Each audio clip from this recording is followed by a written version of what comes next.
বাংলা পক্ষের একটা বিক্ষোভ বিক্ষোভের কারণ মানে কেন্দ্র হচ্ছেন আপনি। তো আপনার কি বক্তব্য এই বাংলা পক্ষের বিক্ষোভের ব্যাপারে? তারা বলছে বহিরাগত জামাই এবং আপনার পরিবার বিজেপির সঙ্গে যুক্ত, এইসব অভিযোগ আনছে। আপনার কি বক্তব্য? ওনারা হয়তো আমার বা আমার পরিবারের পক্ষে জানেন না, ব্যাপারগুলো জানেন না, কেউ বলেছে ওটাতে এগিয়ে গেছেন। আমি ওনাদেরকে অনুরোধ করবো যে আগে আমার ব্যাপারে বা আমার পরিবারের ব্যাপারে পুরো জেনে নেন।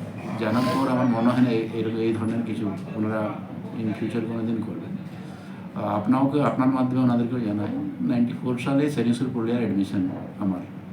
ওই সময় অ্যাডমিশন কিন্তু এখন তো দিদির মানবিক সবার হলে করে দেন সব কিছু। ওই সময় কিন্তু রাইটার্স থেকে ডোমিসাইল সার্টিফিকেট করতে হতো, নিজের জায়গা দুর্গাপুরে থাকতে হতো। ওই সময় কিন্তু এই গোপালমাঠ মানুষ যেখানে পাশে আমরা থাকি ওরাই হেল্প করে এবং ডোমিসাইল পেয়েছিলাম। তারপরে সেমিস্টার পড়লে অ্যাডমিশন হয়েছিল। তারপরে 2000 সাল থেকে আমার বয়স 15+, তৃণমূল কংগ্রেস যখন আমার ওয়ার্ডে ঢুকে মানে স্টার্টিং শুরু করে ফার্স্ট মিটিংয়ে কিন্তু আমি ছিলাম বিলো 18 ইয়ার বয়সে। প্রথমে যারা গিয়েছেন ওদেরকে বলেছিলাম এই দলটা শুধু ইলেকশনের জন্য না, থাকবে লং টার্ম থাকবে। যদি লং টার্ম থাকে তাহলে আমি মেম্বার হলাম, যদি ইলেকশনের জন্য হয় তাহলে আমি মেম্বার দরকার নেই।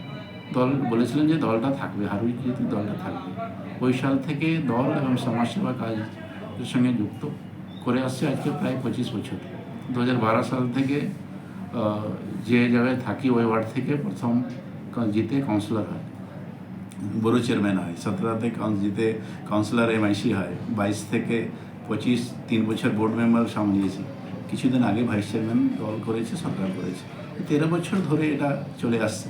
25 বছর ধরে সমাজসেবা, ওটা তো আমি তো কোনো হিন্দিভাষী, বাংলাভাষী, পাঞ্জাবিভাষী, উর্দুভাষী ভাবিনি, দেখিনি। আমাদের যে কালচারটা বাংলানা কালচার, আমরা বলি যে আমরা হিন্দিভাষী বাঙালি, অলরেডি সিরাতে বা সোসাইটিতে কালচারটা আমাদের ঢুকে গেছে। আজকে দিনে আমরা কিন্তু অন্য জায়গায় গিয়ে একদিন দুদিনের মেহমান, এখানকার কিন্তু আমার পারমানেন্ট। এইগুলো বলছেন কিন্তু আমরা জানি না। ওনারা যদি সঠিক ফিডব্যাকটা জানবেন তাহলে আমার মনে হয় না যে ইন ফিউচার কোনোদিন এই ধরনের কথা বলবেন। আর যখন 15 বছরের ছেলে কোনো একটা দল সঙ্গে যুক্ত হয়েছে এবং কন্টিনিউয়াস এই দলেই আছে, তো এই দল তো সব থেকে বেশি দলের কাছে লোকের মানুষের কাছে আসবে, আশেপাশের এলাকার মানুষের কাছে জানে। তো খবর নিক না, কোনো অসুবিধা নেই আমার। ধন্যবাদ।